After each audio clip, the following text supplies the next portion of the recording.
कहानी शुरू होती है एक छोटे से कस्बे से, जहां हर सुबह चाय की खुशबू के साथ लोगों के चेहरों पर नई उम्मीदें जागती थीं। लेकिन उसी गली के आखिरी छोर पर एक टूटी सी झोपड़ी थी, जिसमें रहती थी कविता, एक अकेली माँ। उसका पति सुरेश उसे और उसके 2 बच्चों को छोड़कर कहीं चला गया था, शायद किसी और औरत के साथ, या शायद गरीबी से भागने के लिए। किसी को सही नहीं पता, पर जो भी वजह रही हो, उस एक फैसले ने कविता की जिंदगी उलट दी थी। जब सुरेश गया था तो घर में बस कुछ बर्तन, एक पुराना रेडियो और ढेर सारे सवाल बचे थे कि अब आगे क्या होगा। कविता के 2 बच्चे, बड़ा बेटा रोहित जो 10 साल का था और छोटी नंदिनी जो बस 6 साल की थी, मां की आंखों में हर दिन जवाब ढूंढते थे।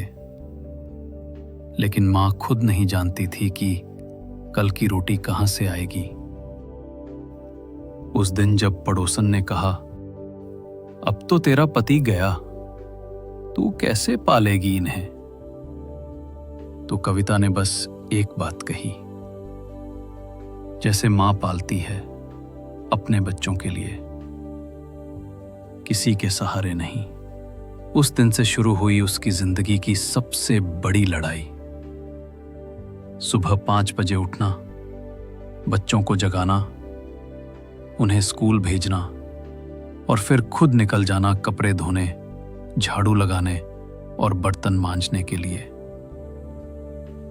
हाथों में छाले, आंखों में नींद नहीं, लेकिन चेहरे पर हिम्मत थी।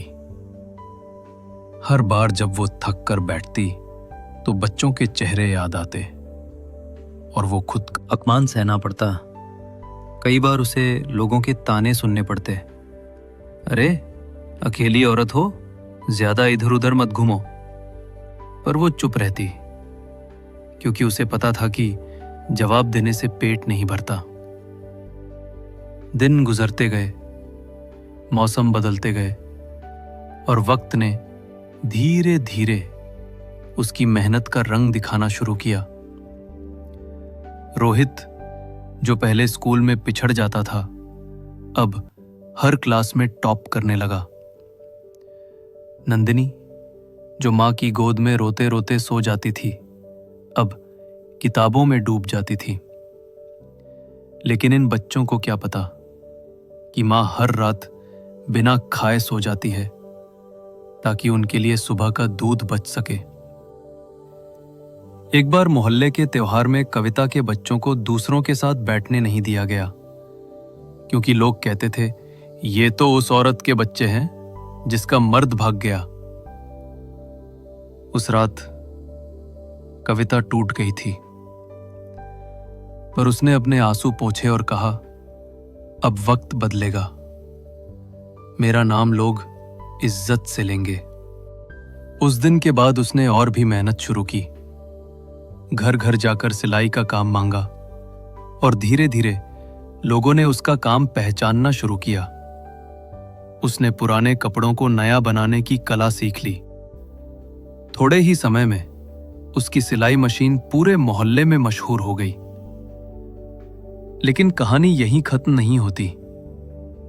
असली मोड़ तब आया जब एक दिन कविता को शहर के एक बड़े कपड़ों के शोरूम में नौकरी मिल रही।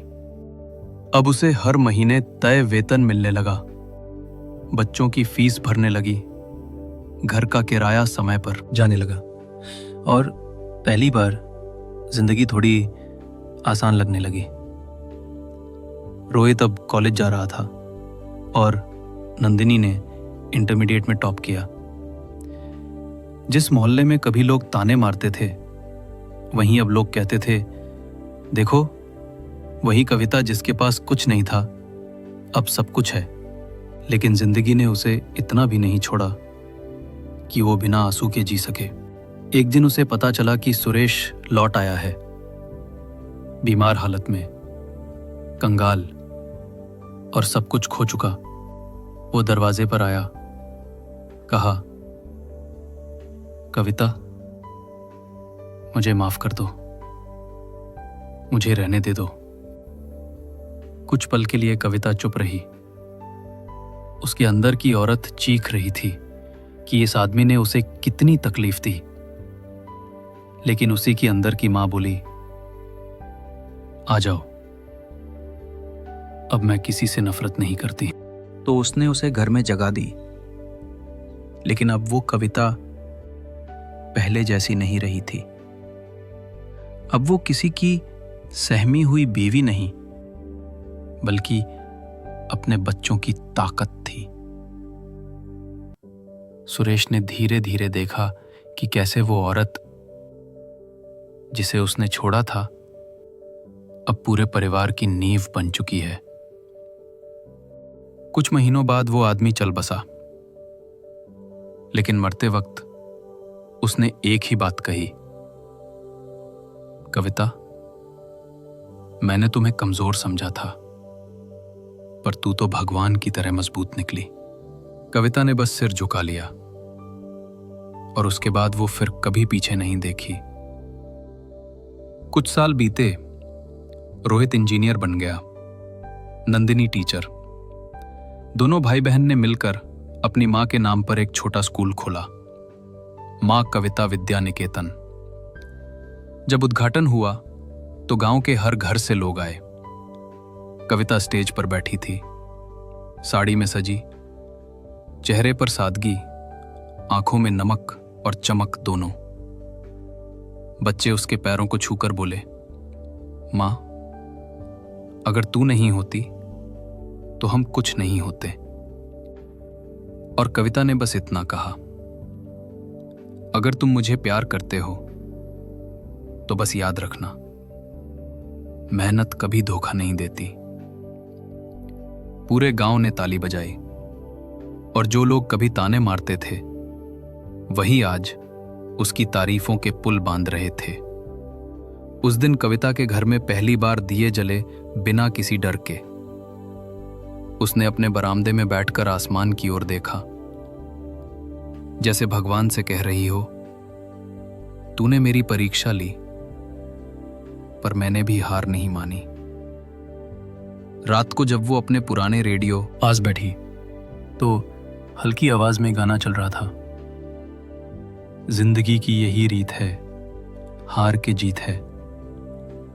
उसके होठों पर मुस्कान थी, शायद इसलिए कि अब उसके भीतर कोई दर्द बाकी नहीं था। अब उसके बच्चों के चेहरों में उसे अपना संघर्ष नजर आता था, उसकी मेहनत का फल दिखाई देता था। जब नंदिनी ने मां से पूछा, मां, तूने इतना सब कैसे सह लिया, तो कविता ने कहा, जब कोई और नहीं होता तब भगवान मां को ताकत बनाकर भेजता है और उस ताकत का नाम है प्यार। यही कहानी थी एक अकेली मां की, जिसने अपनी तकदीर खुद लिखी, जो टूटी नहीं, झुकी नहीं, बल्कि अपने बच्चों के लिए हर कदम पर लड़ती रही, जिसने साबित कर दिया कि अकेली औरत होना कमजोरी नहीं, हिम्मत की पहचान है। उसमें जो खोया उससे ज्यादा पाया, सम्मान, प्यार और अपने बच्चों की मुस्कुराहट। आज भी उस कस्बे की गलियों में जब कोई औरत रोती है तो लोग कहते हैं, मत डर, कविता की तरह बन जा। और वहीं दूर कविता के घर की खिड़की से रोशनी बाहर झांकती है, जैसे बता रही हो कि मेहनत और मां का प्यार अगर सच्चा हो तो कोई अंधेरा टिक नहीं सकता। यही है एक अकेली मां की कहानी, जिसने अपने आंसुओं को ताकत में बदला और पूरे परिवार की तकदीर को नए रंग में लिखा।